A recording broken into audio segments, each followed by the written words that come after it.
Привет, мой дорогой слушатель! Я Марина и мой австралийский дружок, такая замечательная игрушка. Кузу, приветствуем тебя на нашем канале Маринины посиделки. И мы сейчас читаем, уже практически заканчиваем замечательную книжку Астрид Линдгрен «Три повести о малыше и Карлсоне». Последняя повесть, которую мы уже практически завершаем, называлась «Карлсон, который живет на крыше, проказничает опять». И сегодня нам предстоит осилить новую главу, которая называется «Карлсон – лучший в мире специалист по храпу». Начинаем. Медленно сгущались сумерки. Весь день Карлсон отсутствовал. Видно, он хотел, чтобы домоучительница как следует отошла после курощения блинами. Малыш пошел с дядей Юлиусом в железнодорожный музей. Дядя Юлиус очень любил этот музей, и малыш тоже. И потом они вернулись домой и поужинали вместе с Фрекенбок. Все шло чин-чином. Карлсон не показывался. Но когда малыш отправился в свою комнату, его там ждал Карлсон. По правде говоря, малыш ему даже не обрадовался. «Ой, да чего же ты неосторожный», — сказал он. «Зачем ты сегодня прилетел?» «Как ты можешь задавать такие глупые вопросы?» – удивился Карлсон. «Да потому, что я собираюсь у тебя ночевать. Разве это непонятно?» Малыш вздохнул. Весь день он ломал себе голову, как уберечь Карлсона от Филя и Рули. «Может, надо позвонить в полицию?» «Нет, это не годится, потому что тогда обязательно придется объяснять, почему Фили и Рули хотят поймать Карлсона, а это просто опасно». А вот Карлсон не ломал себе голову и не боялся. Он стоял у окна с невозмутимым спокойствием, выкапывал персиковую косточку, чтобы в очередной раз выяснить, насколько она проросла за сутки. Но малыш был в самом деле очень напуган. «Я просто не знаю, что нам делать», — сказал он. «Это ты про Фили и Рули?» – спросил Карлсон. «Зато я знаю. Есть 3 способа воздействия: курощение, дураковаляние и озверение, и я собираюсь применить их все». Малыш считал, что лучше всего притаиться. Он надеялся, что Карлсон просидит эту ночь у себя в домике на крыше, и что он притаится как мышь. Но Карлсон ему сказал, что из всех дурных советов, которые ему давали, этот самый худший. Однако малыш не сдавался.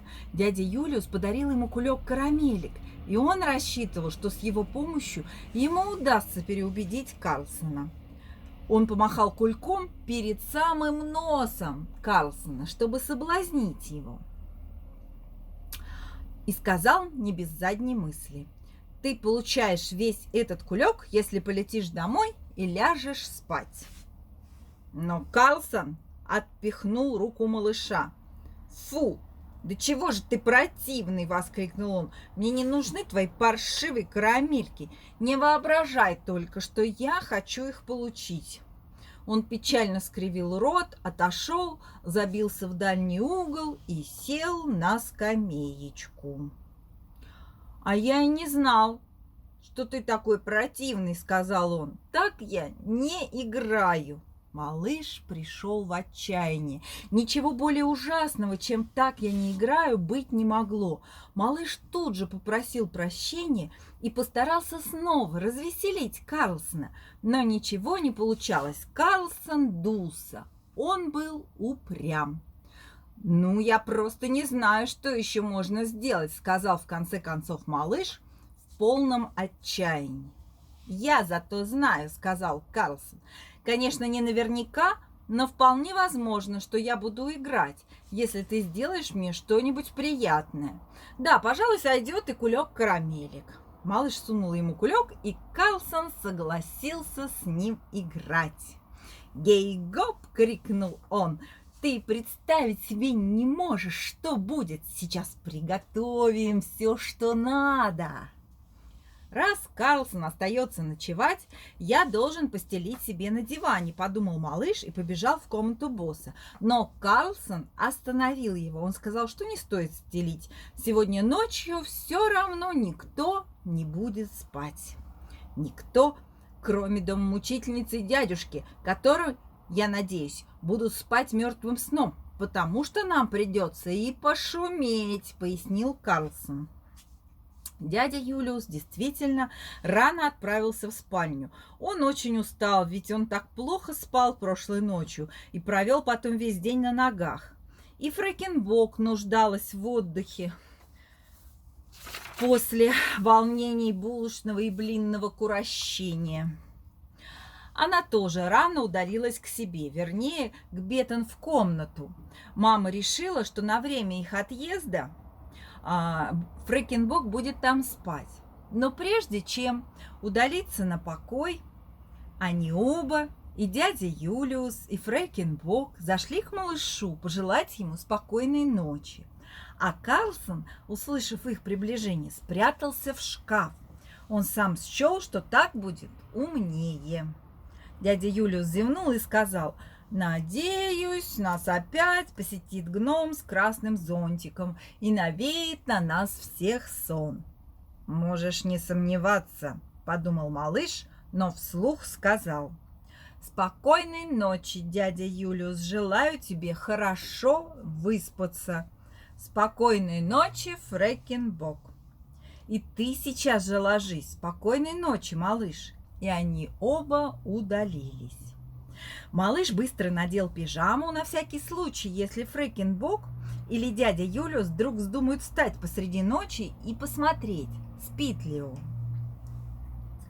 Малыш и Карлсон решили обождать, пока Фрэкенбок и дядя Юлиус не заснут. Поэтому сели играть подкидного дурака. Но Карлсон все время жульничал и хотел только выигрывать. «А то я не играю». И малыш по возможности давал ему выигрывать, а когда в конце концов тот все же проиграл, то быстро смешал карты и сказал: «Сейчас нам играть некогда, пора приниматься за дело».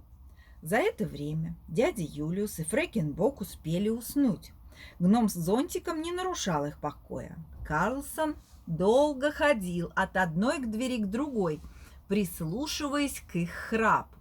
«Знаешь, кто лучший в мире храпун? А ну-ка, угадай», – скомандовал Карлсон, а потом изобразил для малыша, как храпит дядя Юлиус и как Фрэкенбок. Бррр, пс, пс. Это дядя Юлиус, а у Фрэкенбок храп звучит совсем по-другому. Браш, браш. Но тут Карлсону вдруг пришла в голову новая мысль. У него все еще был большой запас карамелек, хотя он и дал одну малышу и сам съел десяток. Значит, необходимо спрятать кулек в какое-нибудь надежное место, чтобы не думать о нем, когда придет время действовать. «Понимаешь, ведь мы ждем воров», — объяснил он. «У вас нет несгораемого шкафа?» Малыш сказал, что если бы у них был несгораемый шкаф, он запрятал бы туда прежде всего самого Карлсона. Но, к сожалению, несгораемого шкафа у них нет. Карлсон задумался. «Я положу кулек к дядюшке», — решил он наконец. «Когда они услышат его храп, то подумают, что рычит тигр, и не решатся войти». Когда он приоткрыл дверь спальни, бррр-пс, бррр-пс-пс, звучало куда громче и еще более устрашающе. Карлсон довольно захихикал и исчез с кулечком в темноте. Малыш стоял и ждал. Вскоре он вернулся, сжимая в руке вставные челюсти дяди Юлиуса.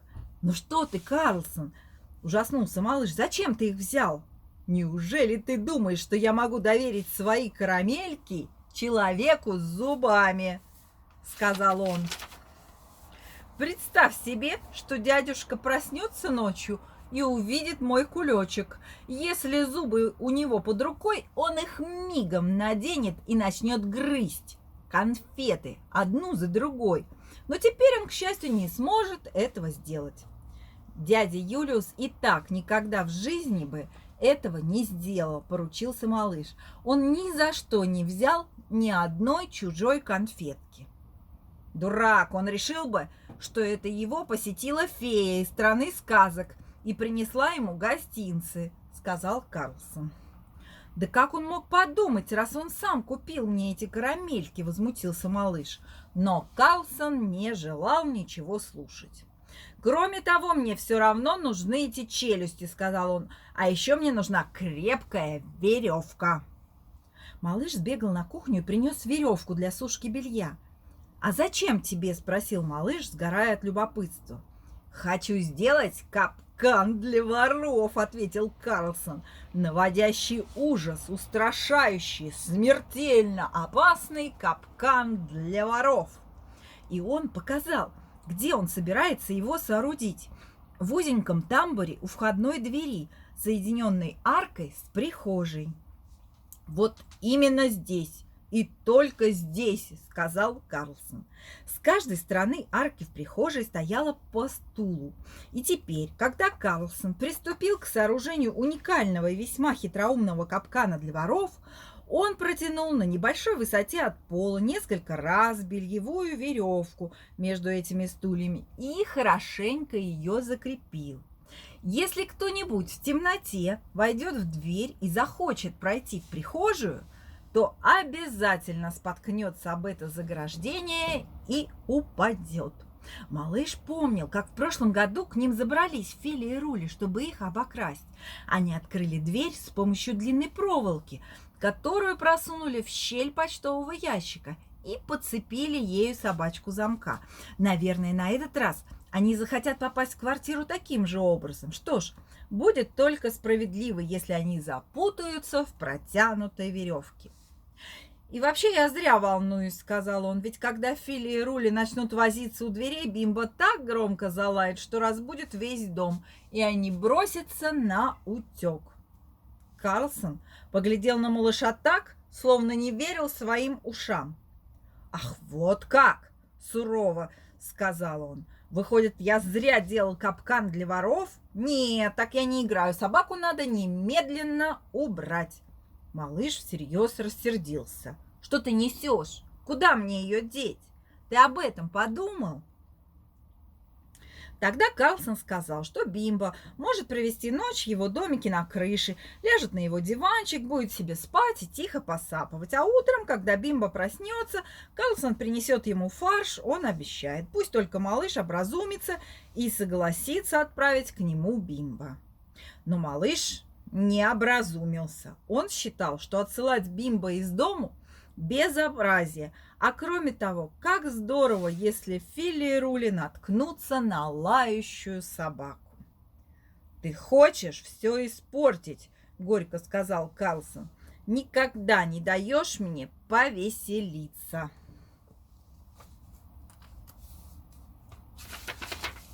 «Волю! На все ты говоришь. Нет, нельзя. Ты мне только мешаешь.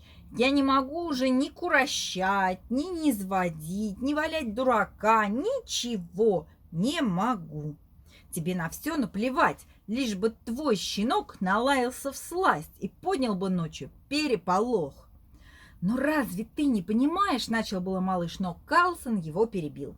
«Так я не играю, не изводи сам, как умеешь, а я так не играю». Бимбо сердито заворчал, когда малыш вынул его из корзинки, потому что ему хотелось спать, и последнее, что увидел малыш, как Карлсон вылетел с собакой в руках. Были два больших неудумевающих глаза. «Не бойся, Бимбо! Я скоро возьму тебя назад!» – кричал малыш, чтобы утешить не то себя, не то Бимбо. Карлсон вернулся через несколько минут в прекрасном настроении. «Привет тебе от Бимбо!» Угадай, что он сказал. «Как у тебя уютно, Карлсон!» Вот что он сказал и добавил: «Не могу ли я стать твоей собакой?» Ха-ха! Не мог он этого сказать. Малыш хохотал. Он знал, чей Бимбо, и Бимбо это тоже знал. «Что ж, теперь все в порядке», — сказал Карлсон. Он был доволен. «Ты же понимаешь, что такие добрые друзья, как мы с тобой, должны уступать друг другу. Один всегда поступает так, как хочется другому». «Да, конечно, но другим почему-то всегда оказываешься ты», — сказал малыш со смешком.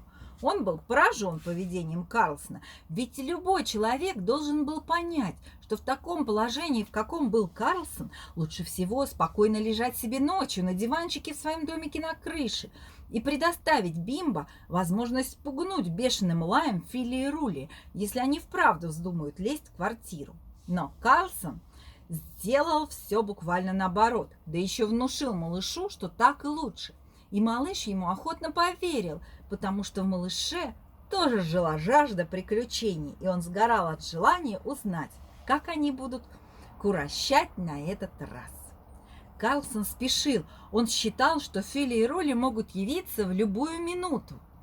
«Я сейчас устрою нечто такое, что их с самого начала испугает насмерть», — сказал он.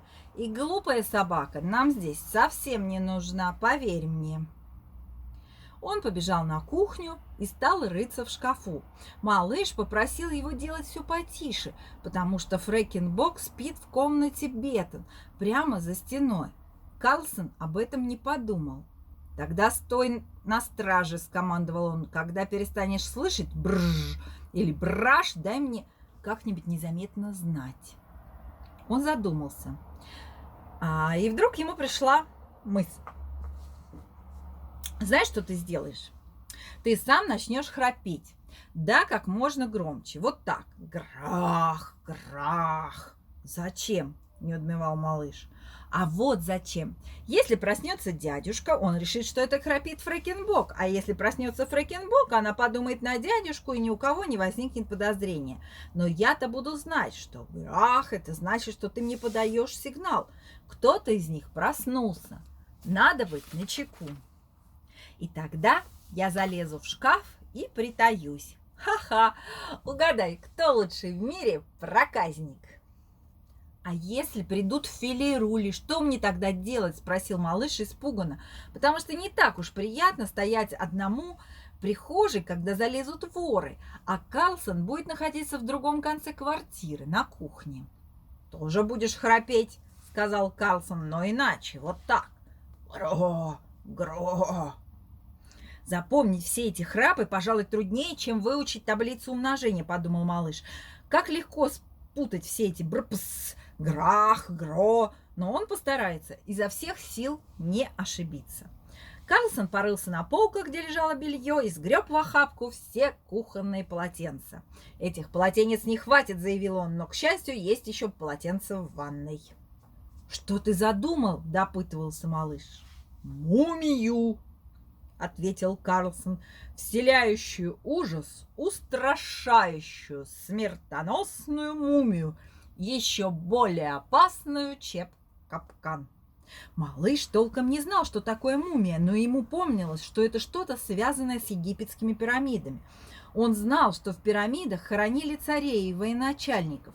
Они там лежали, словно задубевшие футляры с пустыми глазницами. Папа как-то раз об этом рассказывал.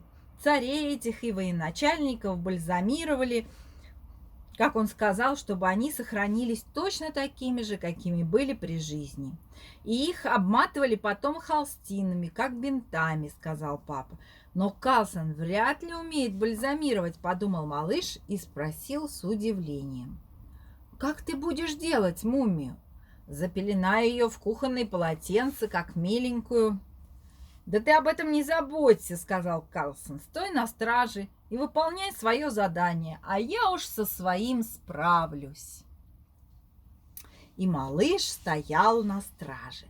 Он прислушивался к звукам, доносящимся из-за дверей. Брр-пс-пс и грах. Вроде все как надо, но потом дяде Юлиусу, видимо, приснился кошмар, потому что его храп стал звучать так жалобно. Грм-грм. Вместо протяжного «пс-пс-пс». Малыш подумал, Не надо ли пойти доложить об этом лучшего в мире специалисту по храпу, который орудовал на кухне? Но как раз в тот момент, когда он больше всего забеспокоился, что делать? Он услышал чьи-то торопливые шаги на лестнице, потом ужасный грохот и поток ругательств. Это явно сработал капкан для воров. Значит, Фили и Рули уже здесь, в квартире. Вместе с тем он обнаружил к великому своему ужасу, что звуки грах-грах совсем смолкли. Ой, что же ему делать? В отчаянии он повторил про себя все звуки, которые ему велел запомнить Карлсон, и в конце концов пытался издать какое-то жалкое «гро» вперемешку с таким же жалким «грах», но все это совсем не было похоже на храп. И он снова пытался «грах, грах, заткнись!» донеслось до него откуда-то со стороны капкана, и в темноте он постепенно разглядел очертания чего-то маленького и толстого, что барахталось на натянутых веревках и отчаянно пыталась выбраться. Это был Карлсон. Малыш подбежал к нему и, приподняв стулья, помог ему встать, но Карлсон не сказал ему спасибо. Он был зол как черт. «Это ты виноват!» – пробурчал он. «Ведь я велел тебе принести полотенце из ванной». На самом деле он оставил малыша на страже, а сам побежал в ванную, совсем забыв, бедняга, что у него на дороге стоит капкан для воров. Ну при чем тут малыш? Впрочем, у них не оказалось времени выяснять, кто виноват в случившемся, потому что они оба услышали, как Фрэкенбок нажимает ручку своей двери. Нельзя было терять ни секунды. «Исчезни!» – зашептал малыш. Карлсон помчался на кухню, а сам малыш скрылся в своей комнате и кинулся на кровать. Все это он успел проделать в самый последний момент. Он натянул одеяло на голову и робко попробовал издать негромкий храп. Грах! Но у него снова не получилось, и он лежал молча и слышал, как Фрэкенбок пошла к нему и подошла к его кровати. Он осторожно чуть приоткрыл глаза и увидел, что она стоит над ним в ночной рубашке, белевшей в темноте, стоит и так пристально вглядывается, что у него все тело начинает зудеть. «Только не делай вид, что ты спишь», — сказала Фрэкенбок, но голос ее не был злым. «Тебя тоже разбудил раскат грома?» «Да, наверное». Фрэкенбок с удовлетворением кивнула. «Я весь день чувствовала, что ночью разразится гроза. Было так душно, так парило. Но ты не бойся», — сказала она и погладила малыша по голове. «Пусть себе грохочет. В городе это совсем не опасно». Потом она вышла. Малыш долго лежал в кровати, не смея пошевельнуться, но в конце концов он все же тихонько встал. Его очень тревожило, что ж с Карлсоном, и он неслышно прокрался на кухню. Первое, что он там увидел, была мумия. И какая мумия! Она сидела на табуретке, а рядом стоял Карлсон, гордый как лев, и освещал ее карманным фонариком, который нашел в стенном шкафу.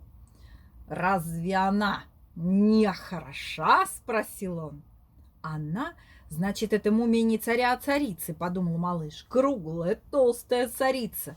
Потому что поверх кухонных полотенец Карлсон обмотал ее всеми мохнатыми полотенцами, которые нашел в ванной. Голова ее была скручена из салфеток и тоже обмотана полотенцем, в котором он прорезал большие глаза и обвел их черным ободком. Но главное, у мумии были зубы. Настоящие зубы. Зубы дяди Юлиуса. Он засунул их в бахрому салфеток, а для верности прикрепил еще с обоих концом пластырем. Наводящая ужас, устрашающая смертоносная мумия. При виде ее малыш содрогнулся. «Почему на ней пластырь?» – спросил он.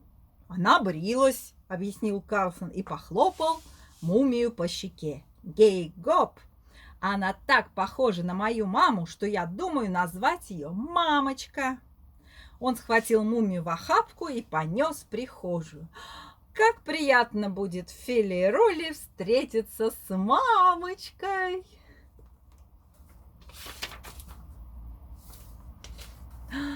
Ну вот и все. Глава сегодня закончилась. Мы в предвкушении, что же было дальше. И прощаемся с тобой, дорогой слушатель. Слушай следующий наш ролик. Пока!